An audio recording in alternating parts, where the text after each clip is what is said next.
Hello and welcome back to episode 7 of Resilient State. Now, given the ongoing war in Iran, I thought it would be interesting to talk to one of my good friends, who is Iranian and has grown up in Iran, about some of the experiences of growing up under the regime, coming here to study, and what we're seeing a lot of discourse about the reporting of the war. Is it accurate? Is it not accurate? So we're going to break into a current topic, which is outside the norm for this podcast, but given its importance, I think it could be a really good episode. So, as always, I'm your host, Honey Louise. I'm a 20-year-old undergraduate student studying here in London, but I'm from Newcastle. I felt I couldn't talk about my experiences in the defence and security space, so I started this podcast, which has since grown and hopefully will grow further. And yeah, that's who I am. So, Carla, do you want to introduce yourself? Thank you very much for having me. I'm really honored to be here. I'm also a student of international relations and politics. I'm from Iran and I came here to the UK a year and a half ago. So much information on what has been the life of under this regime.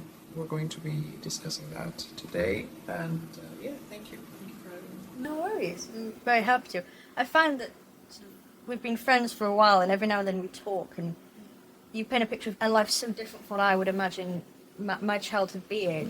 When I hear you talk about your experiences, I can't imagine them because they're so different from what I had. I thought it'd be quite interesting to talk about what was it actually like being a child and growing up under the Islamic regime in Iran. Yeah, but I have been noticing also the difference since I came here in terms of it's a whole another world actually. Since I was a kid, since we started schools, we shout death to America, death to Israel every single day. And in front of our academic institutions, any organizations, you have a US flag and Israeli flag that you have to cross over. So that's like the basis of a norm of living under this regime, which I think we can portray to the whole ideological of the Islamic Revolution, which is based on the great Satan, the small Satan being Israel, the great being the US. They have put the foreign policy, their politics into our lives, into our private lives daily. From that very young age. Exactly. So yeah, I'm studying politics, but I think for every Iranian, there's no way to not be political in terms of as an authoritarian Islamic theocracy, you have that regime inside of your house, inside of your head, what to think, what to say. So it's a case of even if you're pro-regime, if you're anti-regime, it doesn't matter where you fall because you've always been conditioned to think or you've broken out and no longer think in a certain pattern. You are simply political from day dot. Do you think you were only aware of just how entrenched the regime is into your life and how much it's conditioning you to think after you left and maybe saw how different it is here in the UK? If you grow up in a place which is a norm, did you start to realise how conditioned your thinking was when you were in Iran? Or was it a case that you left and then you realised just how conditioned the thinking has been for people within Iran, for the Iranians? I think we can notice it in Iran when you're inside Iran as well, because the thing is that since the times have changed, every modernization, you have social media. I think even inside of Iran, you can see how the world is outside of outside of your country in terms of how people are. I remember one of my first thoughts when I was a teenager, I was like, oh my God, look at them. They can show their hair. Like this simple thing, but for us, it's just, oh my God, look at them. They can say, one of my first actually memories is when I was like 10, no, younger. It used to be satellite channels. So from the TV, we could see CNN sometimes. Of course, in the beginning, the first 10 years, it was highly taboo. And you could hear that message or parts of the police, military would go into the house to charge people with having that. They call that propaganda of the West. So anything relating to the outside of Iran in terms of if you watch those movies, even the Hollywood movies, that's used to be before the age of laptops and social media. It used to be very highly political and a very sensitive subject. You couldn't talk very loud to your friends about, oh, I watched this movie. Yeah. Someone could overhear it and charge you or it definitely had consequences. But yeah, I remember just watching them, and one of the first channels was CNN, and I think it was 2008 Romney and Obama debate. And I was already fascinated with politics at that point, but I remember seeing that, and as they were debating, they were just telling each other stuff and maybe criticizing each other. That for me, oh my God, I remember just immediately called my dad. I was like, he's criticizing, like they could do that on TV and criticize each other. So for me, that was such a very big deal.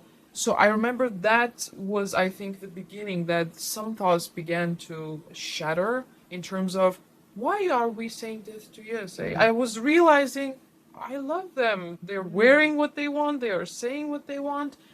Why is this insistence on hating this country and hating the West so much? So I began having questions. Was it bit by bit? Like one question would lead you to ask a bolder question, and then the whole illusion shattered? Or can you think of one moment where there was one final sort of the straw that broke the camel's back, and that was when the illusion of the regime just fell away completely for you? It was definitely bits by bits. Because as you're growing, you're trying to understand more things, especially like politically, socially. But as a kid, I think I was political in terms of, I remember in 2009, we had election in Iran, which led to the Green Movement. We remember it like that now. Can you just explain what the Green Movement was? Yeah, the Green Movement was the election year between Ahmadinejad and Mousavi, who was reformer and more moderate, whereas Ahmadinejad was the Usulgaro or Principalist Party, which are the hardcore hardliners of foreign policy strategy. And everyone at that year was choosing Mousavi because it was actually one of the peak points after the Islamic Revolution that I think we as a nation, we need oxygen. We need the good relationship with the West. We need being more moderate in international order and international world. And the reason that we were choosing the moderate one was because we had an experience with a previous president, which was Khatami.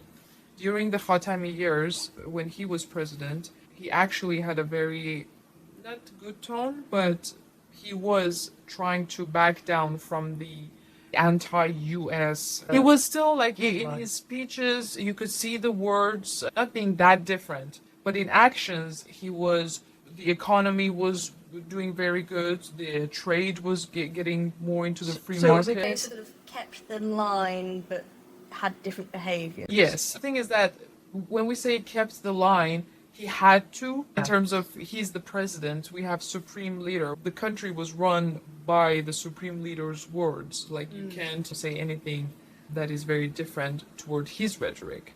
But yeah, because we had that experience, and also Musa, the presidential candidate, was being backed by Ami, I could just remember like everywhere was this joy that Musavi is coming. Like this hope that, oh my God, we're gonna get away from these lunatics. You felt Is that where the name like green comes from? Is it like green hope, green future? Yeah, that, and each candidate would choose a color for their campaign.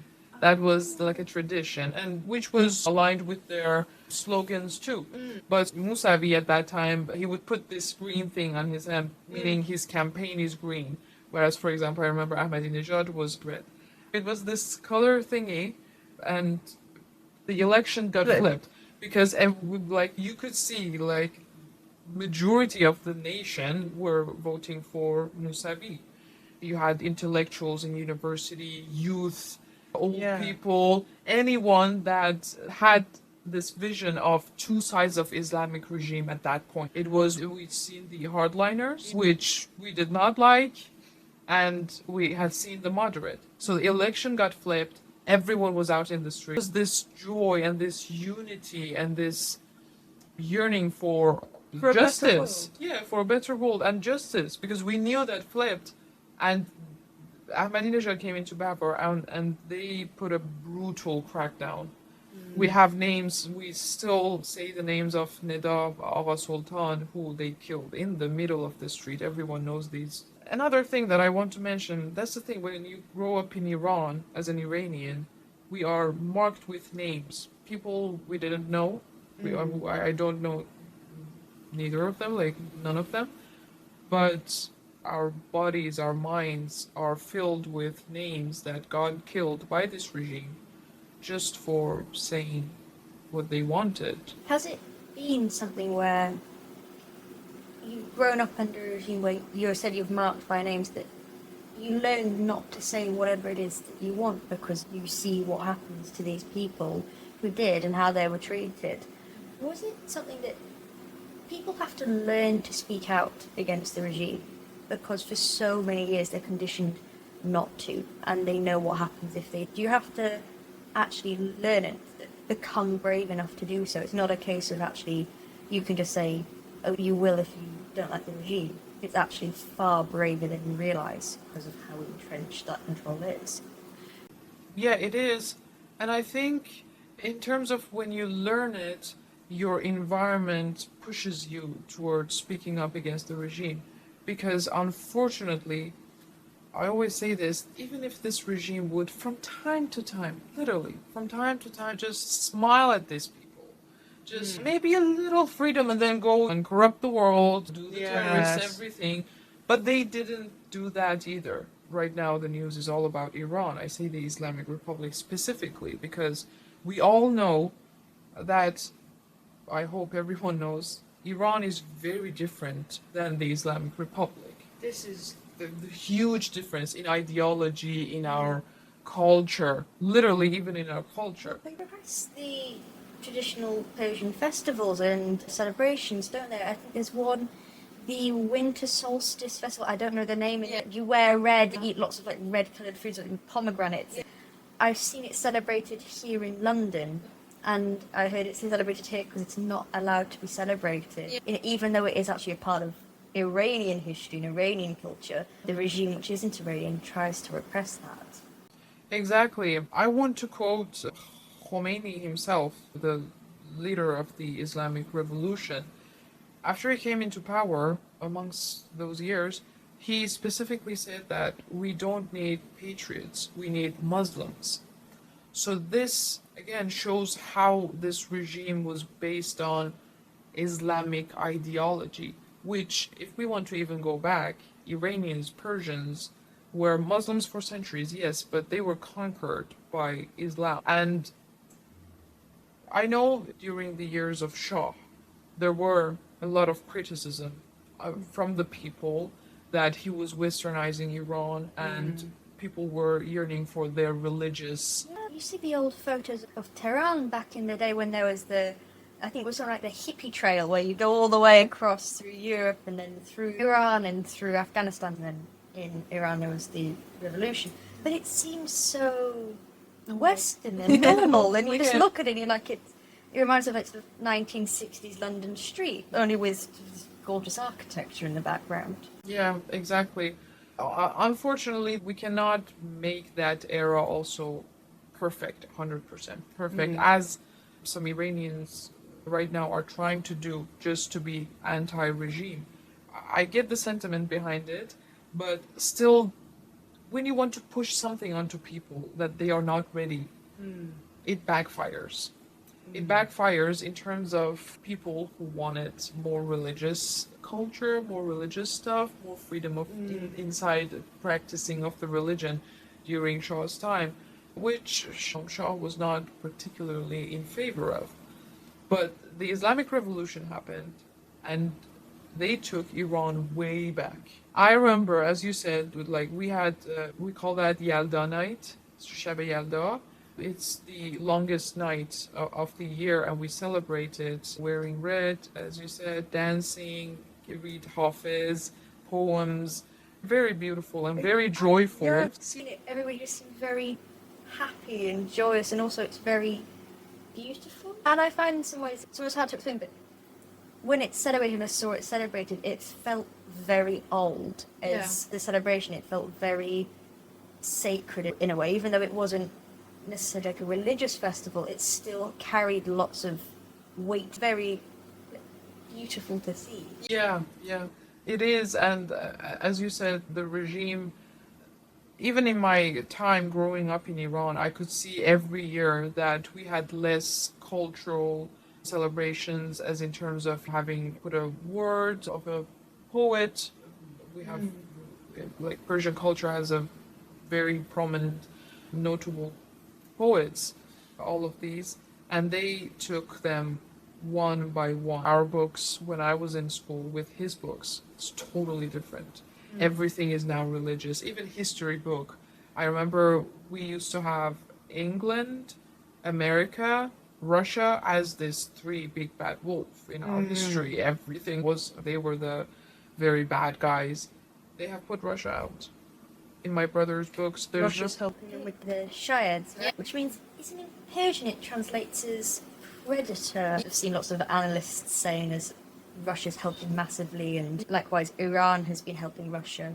even the drones that have been used as the Russian war against Ukraine.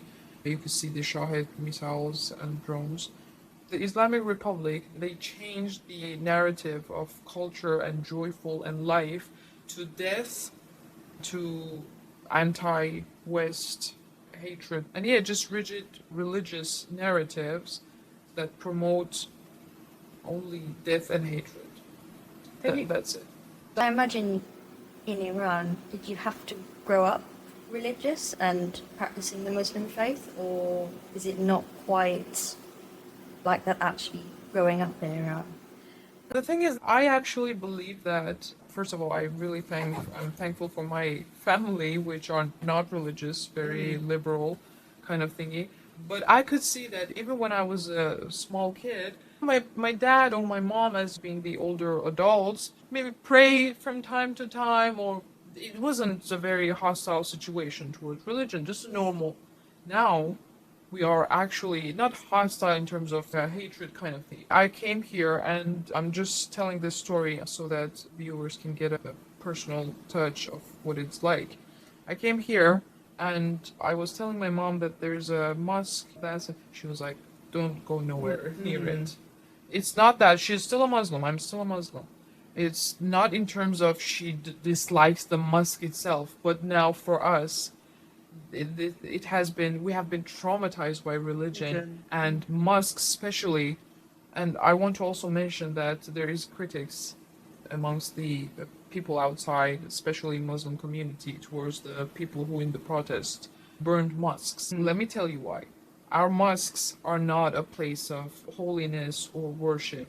It is the place that the Basij and the military gather there, teach them how to fight, how to kill. It's a place of and then worship. Yeah, exactly. And also, even when they take the protesters or anyone, they put them and they torture them inside of those mosques. So for us, because now, we have that memory as a nation, we do have that. And even if you remember, I think the first time that I saw you, I told her that Iran has the biggest number of Islamophobes in the world right now. And she was really shocked. Obviously, from the outside world, you can't imagine that.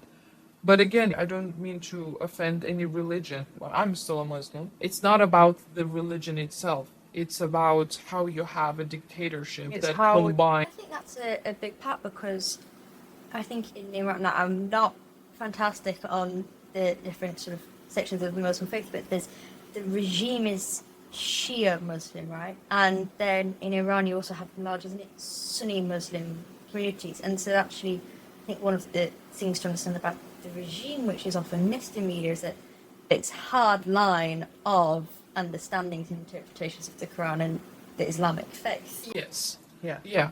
So in terms of the Muslim, it has two branches, Sunni, Shia, as you said. I myself am personally a Sunni, so I'm a minority in Iran. And I remember growing up, there is this division between these two groups, even today, I believe all around the world. It's still a very hostile kind of thingy, because the difference is that it comes after the death of the Prophet Muhammad, which is the question of who should have come next as the Khalifa, the leader after him. That's where these two have difference. So we as Sunnis, again, not the Iranian part, my family, they believe that whoever came, they were the rightful ones. Shias believe that it got flipped. It should have been Ali instead of those three. We have three more basically. Sunnis believe that there's three more Khalifa. And then the division after that, the children and the imams and everything like that. But even in Iran, under this regime, when the revolution happened, Khomeini declared that we need to purify Muslims. So one of the first targets was actually Sunnis and my ethnicity in particular. I'm not going to say the ethnicity specifically, but I just want to say that my parents and my family used to tell me the stories of how they raided into that city and put snipers on the rooftops and they started killing. There is a little bit more nuance to that because at that time, that city was more like a leftist, Marxist kind of also thingy, which leftists and Marxists were the ones that helped Khomeini the most in order to bring him to power. But again, after the revolution, the first thing was to get rid of the Sunnis. And again, growing up, it used to be sometimes, as a kid, you get into verbal miscommunications because you're a child and because it's a Shia country. Sometimes, if some people had religious families, they have this very looking down on Sunnis. And because they have the power, it used to be not pretty in high school. I did hear some stuff that at that age I was like, I don't even know these people. They were like thousands of years ago. Just give me a break. It's not like I did it or, like, who are you? It's just, but yeah, it's funny. Even as a kid, you can be subject to a verbal abuse kind of thing. Do you think, is there another element in growing up that because you were a woman in Iran, did you have a sort of double whammy of oppression? It's not just the fact that you were a Sunni, but also the fact that you were a woman in Iran. Yeah, that was very visible, I think, before the woman life freedom movement. It used to be this much more toxic culture of masculinity because in their Islam, at least, it's basically you have no woman rights. There's no such thing as women's rights. You should be happy you're alive. And I grew up with hearing things like honor killing. That was a very custom thing. And if that's when the girl or a woman behaves in a way that seems to put shame on the family. If the female before marriage has a boyfriend or God forbid sexual, that's the worst thing. Like having sexual interaction, being sexually active is not. Patients that come with the mother of the guy, Mother of the husband before the marriage to check if she's a virgin or not. Which These is are Nonsense, because for anybody to understand how it works, there's the myth that a girl's hymen only breaks if she has sex, but if anybody bothered to understand female biology, that's not how it works. It's not a film, a if broken used kind of thing. It's a ring of muscle. It can tear. That's where the blood comes from. It's got nothing to do with virginity whatsoever. exactly. Unfortunately, these are the things that were you could hear a lot about it. But during, at least, especially after the woman life freedom movement, this thing changed. Now we, as a generation at least, especially Gen Z, they have shattered those ideological and social barriers that the Islamic Republic has put on and insisted on pushing it into people's lives. They are very openly sexually active and having boyfriends. So, unfortunately, that's the thing. Looking back, I feel like we came, as a nation, we came with this responsibility ourselves to keep culture alive, to modernize according to the times. And it's very hard when the governance, the fighting with you, killing so that you will not reach those things because they are all considered Western, and that's the biggest sin of all. So it felt like the government held down Iran's progression and growth because it was that growth and that change threatens the regime. Yeah, exactly. I feel like we are now one of the loneliest nations in the world. It's a dark situation of the question of who's bad or who is good. It's about what has been going on in that country, what violence, not only physical, it's mental violence against the people inside of that regime. And you have people looking from the West and from their privilege of having a normal life. I call this normal. Just literally, there's nothing extraordinary about living outside of Iran, but that's not our normal. And people can just look and be like, well, every regime, especially in the Middle Eastern countries, this is normal, like this is their culture. It's the US that wants the oil. These things I've been hearing a lot, and that's just, again, very unfortunate. I believe actually that's very racist, because people getting killed and literally young people, they don't even have the ability to dream now. Dreaming for what? Dreaming for what life? We don't have Apple, thingies like that. Just the other day, I was telling my friend that my Spotify is finished because the last time that I subscribed to it, I was in Iran, and we have a dealer there, literally, for Spotify, because we have to pay someone outside. Like a black car. Yeah. We A don't. black market for Spotify. Yeah. We don't have for everything, basically. Hang on. So you're telling Sabrina Carpenter is a smuggled good in Iran? It's basically because you cannot buy it directly. Me appreciating those black market streams helping her on the charts. What the heck? I know. And then apparently my guy was like doing illegal stuff, like in terms of not paying probably the Spotify. Yeah. I don't know what he did with my money. And now Spotify banned me. They were like, I'm not letting you to get a new because you were not paying or something like that. But that's the thing, that we don't have access to anything.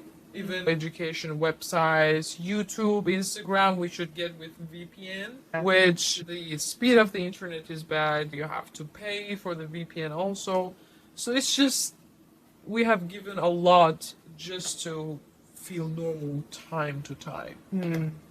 I think it's quite interesting that since this war in Iran has started, we've seen lots of coverage, but then also lots of commentary on the coverage of Iran, of whether it actually is or isn't portraying a good picture of what the people in Iran think. And from my perspective, I go to my university campus and I see anti-war protests, but the flags they're waving are pro-regime. So I just thought it would be interesting, from your perspective, do you think there's a mismatch in how the West is reacting to this war versus how people in Iran feel on the ground? Yeah, that's definitely a big issue. I actually witnessed how Islamic Republic has won outside of its borders and was probably active very much in terms of what has happened with Gaza and Israel. People are now really sensitive to any pro-Israeli or anything that would connect or disrupt the situation there, which Islamic regime is the head of axis of resistance, and these people would not mind the Islamic regime to stay in power so that their militias, Hezbollah, Hamas, would actively do the terrorist attacks. They call it defending Gaza or Palestine. But we need to ask ourselves, what has Hamas done in favor of Palestinians? Nothing. And even the Islamic regime, which in our currency is a lot. And they made them sign this paper that said they were on the side of IRGC and they were killed by terrorists. I know actually one person in my town who signed it. Their family signed it because he was a 16-year-old boy and their family didn't want their child dead, basically. They tortured him a lot and eventually they signed the form. And a lot of people signed that form. Not that they wanted to, but to get their body of their children.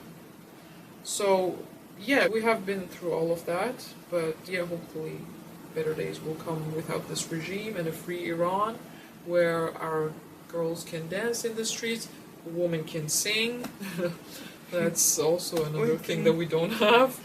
Yeah, just joy and life.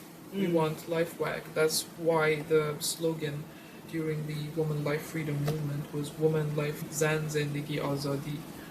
We want women to be happy, to live the way they want to live. We want life and we want freedom.